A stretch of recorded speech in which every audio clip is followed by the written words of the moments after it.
رسول اللہ صلی اللہ علیہ وسلم نے فرمایا، فقر و محتاجی اور ذلت سے اس طرح پناہ مانگا کرو، اللہم انی اعوذ بک من الفقر والقلت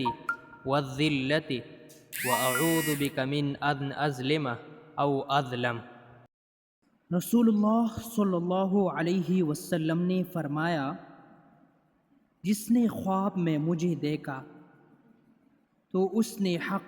یعنی حقیقت میں مجھے دیکھا۔ رسول اللہ صلی اللہ علیہ وسلم نے فرمایا، انسان کہتا ہے